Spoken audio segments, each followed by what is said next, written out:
everybody. Good afternoon, and welcome to the Greater Good Project. I am your host, Donna Saul. You can find me at donnasaul.com. And today, our guest is Camilla Downs. She is an best-selling author, a longtime blogger, Mindful Musings, an inspirational speaker, and a single parent to two children, both with special needs. As she says in her book, D is for different. I had to think about that, Camilla. In her early 30s, she landed in a very different place than she had planned, and she's here to talk today about what happened, how it happened, and how she has come beyond it. Welcome. Hello. Hi, how are you? I'm doing great. Thanks for joining us today. So, Where do you want to start the conversation? I suppose we could start with the book, D is for Different, One Woman's Journey to Acceptance, written and published in 2012. Perhaps starting with how the book came to be and how it came to be so quickly, and then a bit about what the book is about, which is what you mentioned. Sure. I had planned on writing a book. Something within, my gut feeling was telling me that there was a book that needed to be written, and I was kind of stuck. I didn't know. I knew that I was going to write one, but I didn't know how to pull it together, what it was to be about, what portion of things that I had gone through it was to be about, and I kept getting this urge to go out into my garage and purge things that had been boxed up since my separation in 2006. So for 6 years, things that had been boxed up. And I felt like I didn't have time to do that. So I kept putting it off, and the feeling just kept getting stronger and stronger. So I finally said, okay, I'll go out there and go through a box or two. Maybe that will make that feeling go away, and I can get on with what I'm trying to do. And the first box that I went through, I found a book that I had never read that was written by a woman that I connected with online through another blog and website that I had earlier on, and she titled it E is for Entrepreneur. Small, thin book, really good read, and she went through the alphabet with a letter of the alphabet being a chapter for what it is like to be an entrepreneur. And I set it aside and said, well, I need to read this. This is awesome. And inside she had written a note that said, if not for you, this book would not have been. And I thought, wow, what a gift I received by listening to my gut and coming out here. And that night I went inside and I read the book straight through. And right after I got done, I thought, oh, my gosh, this is how I need to write my first book. Just this same context, like A to Z in a chapter, each chapter being a letter of the alphabet. So I began to get up an hour earlier every morning after that, and I had it written in 3 months, and it was published in less than a year. And I continued to purge in the garage and in the house. I couldn't stop at that point, and I lost 20-something pounds and shifted what I was doing for a living. So lots of changes came from just that one listening to that inner urge of going and cleaning out boxes in the garage. So how did you find out about your children? Well, Thomas is 10 years old, and he's not been diagnosed or anything, but I've been in this special needs world for so long with Lillian that there are some things that I'm aware of that, adults who aren't around special needs kids wouldn't be. He has sensory processing issues, so like with smells and sounds and with clothing material, things that gets to skin. So that was just something I learned just being his mom. And with Lillian, she was 3 years old when she was diagnosed. She was delayed in several areas of her development, and there's some rule, I guess, that if a child is delayed in 3 areas, an infant or toddler, that you go in and have some genetic testing done just to rule out anything at the genetic level. And that's what, when we learned that she was missing the short arm of her chromosome number 18, and it's simply called 18P minus, P as in Peter, because that is what they call the short arm of a chromosome, is P. And so that's what began that journey when she was 3 years old. And fortunately, there's an organization called the Chromosome 18 Registry and Research Society. That was begun somewhere around 25 years ago. I might be off a little on that, but by a mom whose daughter was diagnosed with 18q- because she was missing her long arm, either a piece or the whole of her long arm of number 18. So we've got great support and friends through that organization. So you say that you had a long journey between true acceptance and genuine happiness. Can you talk a little about that? Yes, and I think that is an ongoing journey because we are human and we fall back into old beliefs and patterns. So it's a continuing journey, but it all had to do with acceptance and not resisting, what was in front of me and what was happening. Because it seems to me the more we resist, the worse we feel and the worse things seem. And it has to do with a change in perspective. And that's what that journey has been about. So it was a journey of acceptance of myself because having Lillian and Thomas, I say in a lot of my writings that they're two of my greatest teachers because what they have done is they have shown me things about myself that I see that I wanted to change perspective about because of the effects of seeing it the other way, such as being judgmental of others. And in my perspective, when we're judgmental of others, that means that we're judgmental of ourselves. So it was judging myself first and foremost, comparing myself to others, and just, not accepting many things about myself. So I came to an acceptance at some level up to the book. Now that's gone even further since the book, but of myself. And then of being a single parent and then a parent to two kids who were just not your typical kids. I don't know if there really are any typical kids, but that's what the journey is about. And each chapter is really short. Like A is for acceptance, B is for better, C is for courage, D is for different. And then at the end of each chapter, I give a tip of something that has worked for me so that there's something that, people can take away from the book and try out and use for themselves. Why did you have such a hard time with accepting? I think that question could be a book in itself, and I believe it goes back. It just goes back to childhood, not to anyone's fault or anything. It's just for some reason the way that I was made to compare myself to others and not have a good healthy self-worth and self-esteem. It's just, I don't know that I have a clear answer for that, but it was there, and it's something that I have worked on with mindfulness and being in the present moment and mindfulness techniques and things that I teach to my kids, and emotional connection. I had always thought that I was dealing with my emotions by letting myself feel the emotions, but what I was doing was saying, okay, this is how I feel, well, okay, and this is why I feel this way. So I was dwelling on why I felt that way, and then I was squashing it down with positive emotions.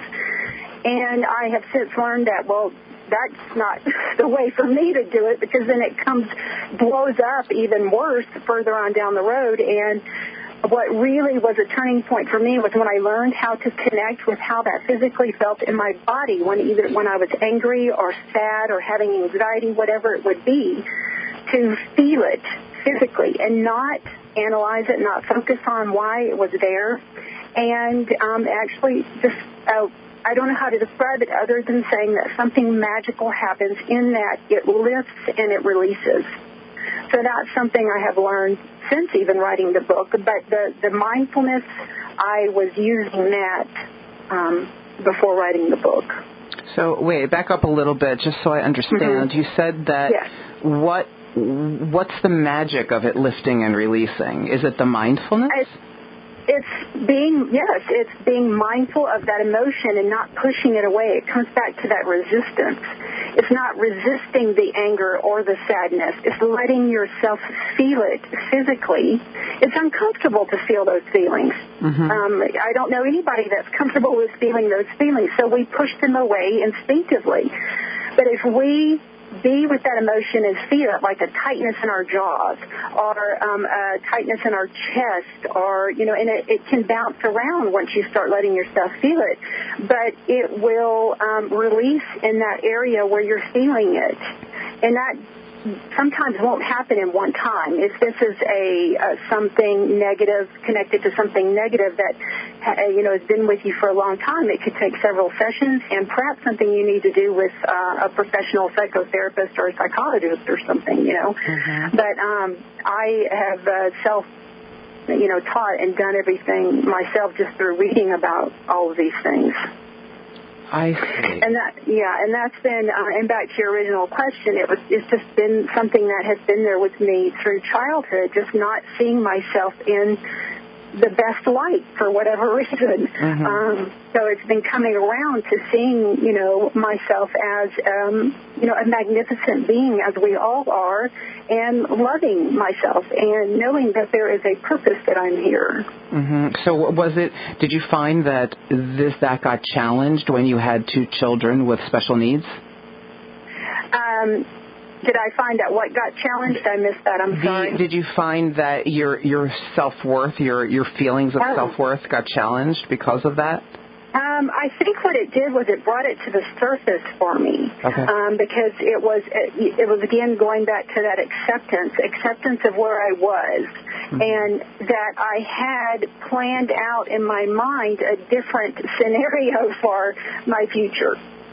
I didn't have planned out that I would be divorced when William was 4 or 5 and Thomas was 1, and doing this on my own and having to, have days where I just wasn't living the typical parent life and having typical milestones met and having IEP meetings, which are the meetings that parents of special needs kids have with the school districts. It stands for Individualized Education Plan.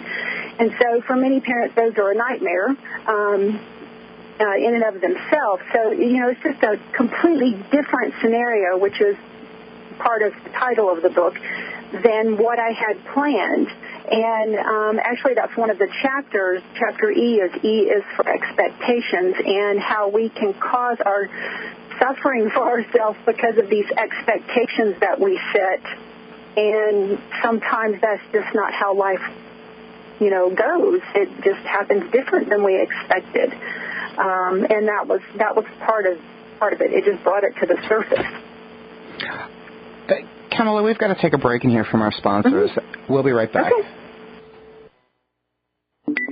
Hi, I'm Pat Ward, Chairman and CEO of Penn Liberty Bank. As a locally owned and managed community bank, we understand the importance of helping businesses within our communities to grow and prosper. Penn Liberty Bank has consistently been recognized as one of the top SBA lenders in the Philadelphia region. We have the lending expertise to provide area businesses with the capital they need. Here's Bob Terzak, CEO of Brilliant Graphics in Exton. Thanks, Pat. I have been in business for 35 years and have never worked with a bank so extraordinary. Penn Liberty Bank is involved in our business and truly cares about our success. They have an exceptional commercial banking team who is available and approachable. We could not ask for a better business partner. Everyone at the bank champions our business from the stands and on the field, never distanced from the game. When you need an extraordinary bank, call Penn Liberty Bank. Thanks, Bob. Find out how Penn Liberty Bank can help your business grow. Visit PennLibertyBank.com or stop by any of our 10 conveniently located branches. Member FDIC, Equal Housing Lender. Do you go to the doctor for an annual physical? Do they listen to your heart, check your blood pressure, all part of the process of staying healthy? Then why wouldn't you want to do the same for your home? Many people in our area live in homes that are 30, 40, even 50 or more years old and expect the electrical system to be just as good as the day the house was new. I don't know many 50-year-olds who could do the same things they could when they were in their teens. The same is true of your home. Call Electric Man today. Get a free assessment to see if your home might be a candidate for an electrical hazard detection. You've put it off long enough. Call today, right now, 610-651-8190. It's Kia Madness at Kia of Westchester and Kia of Coatesville. This week, get up to $6,000 over Kelley Blue Book fair market value for any trade. Drive home a new 2016 Kia Forte for just $12,990 or lease it for just $79 per month. That's crazy! And always remember, Jim Sapala wants to see ya in a Kia. Qualified buyers, 48-month lease, $2,000 at inception. Plus tax and tag, no security deposit, 10,000 miles per year, negative equity refinance. Dealer retains all factory rebates. Offers don't combine, expires month's end. The names you want to hear from? Chester County District Attorney Tom Hogan joins us. The stories you care about. The investigation focused on former Superintendent Richard Como. This is the talk of Chester County. 1520 WCHE. Hi, everybody. Welcome back. I am Donna Saul, host of the Greater Good Project, and today we're talking to Camilla Downs. She is an author, a best-selling author, a longtime blogger. Mindful Musings is her blog. And her life got changed by a phone call from a pediatrician that changed everything. She's now the parent of 2 special needs children. So, Camilla, let me ask you this question. I want to shift gears a little bit on you. What parenting challenges can you share with our listeners, and how did you overcome them? Well, I think that I will share one of the most recent ones with Lillian, and it is still something that we are working on, and that is she, about a year and a half ago, experienced a great deal of anxiety and started having these huge meltdowns that became physical, and that would be at 13 years old.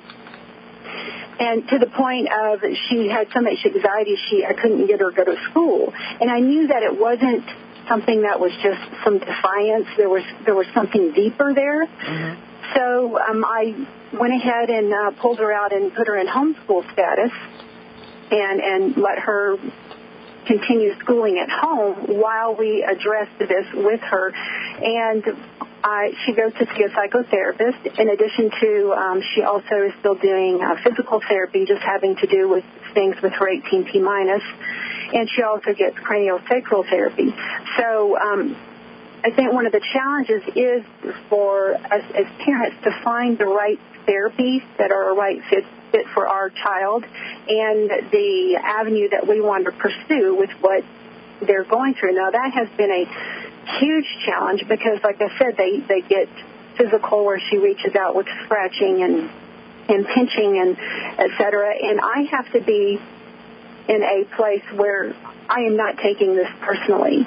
And if you don't practice mindfulness, it can be very difficult, even if you do practice mindfulness, to stay mindful and know that the person who's reaching out at you, in this case, a child who's having a meltdown from overwhelming emotions and feelings, that is not their true self, and to remain calm, to not take it personally and want to, what we would want to do instinctively is to attack the person back or, whatever it would be for each individual person. So that has been a challenge to stay mindful and calm, because if I don't, then it just escalates more. I have to stay calm so that it doesn't get worse.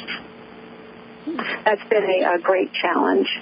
And then just helping Thomas to, as a sibling, to be okay with these things and to be with them and know that it's not going to always be there, and we got to work through this as a family. I come at this as we're a team. Several years ago, I coined the term Team TLC for our family, and that's the first initials of all of our names, Thomas, Lillian, and Camilla.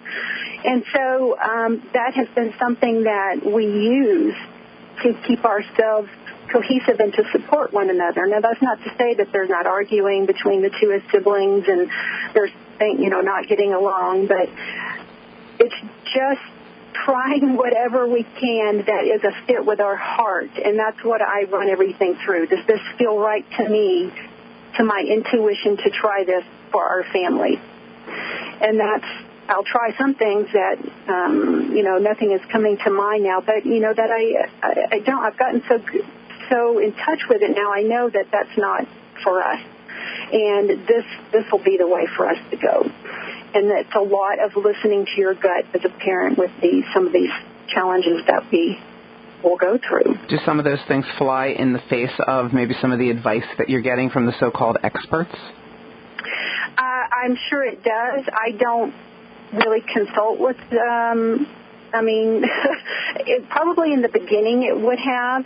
Just say, when she first got her diagnosis, Lillian, when she was 3, we had to go see this long string of specialists and everything because it was a genetic abnormality, and have all kinds of testing. And the geneticist made a comment that I was, had me thinking, who are you? And we're never coming back here.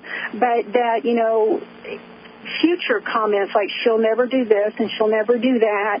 And he even mentioned, I'm pretty sure, a Walmart job, which I have nothing, that I don't judge that. It's just that someone would make that comment when she's 3 years old.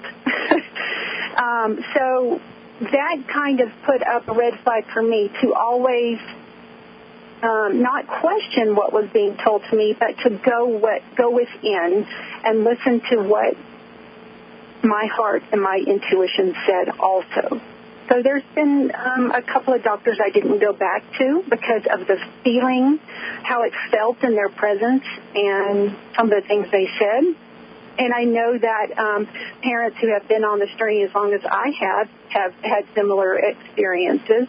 But yes, I do typically do things different than the mainstream. I've chosen not to medicate Lillian. I want to see if I can help her learn how to pretty much cope with the rawness of life that happens to us sometimes, to know what to do with those overwhelming emotions when they come at us. For now, she's gotten better. She's gotten a lot better with being flexible and saying, okay, this is how it is. She's not all the way there yet, but I want her to be able to learn that emotional connection and be with that feeling so that it can release. Because each one of those times is a step out of that place for her. And what it tells me is that that's something that's where she feels vulnerable, and I need to help her with that. And for me, I want to try and help her without medication. Now, and I do not, at this point in my life, judge anyone who goes that route.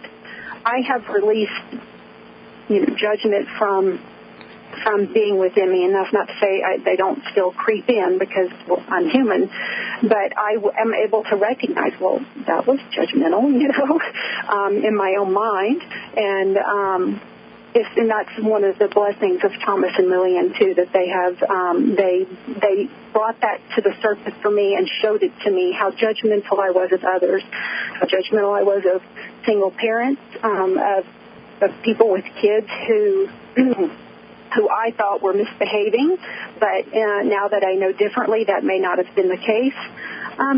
Just several things in that regard. I have come a long way in just coming to a peaceful state with how others are, and that we are all in this together, and not seeing others as, not seeing myself as inferior or superior, the same.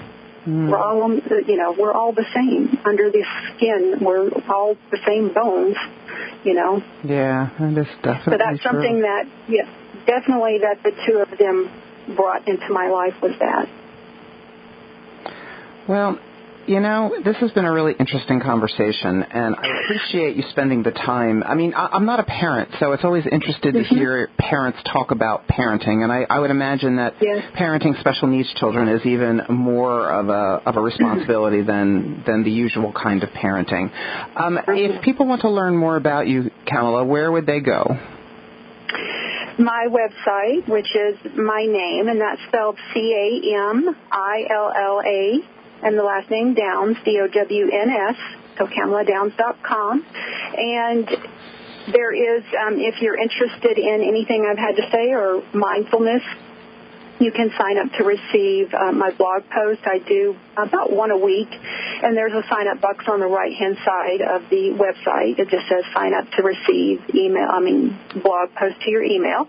And at the very bottom of the page where you will land when you go to the website, there's a comment box. You can leave a comment or give me your email address if you can't find what I'm talking about. I'm happy to connect with anyone who feels moved to connect with me and or has further questions about anything that I touched on, because I know I went through a lot. You did, yeah, but that's actually really helpful, so I thank you for that. Thank you so much for joining us. We've been talking to Camilla Downs. She is the author of D is for Different. I am Donna Saul, host of the Greater Good Project. Please join us next week, same time. I can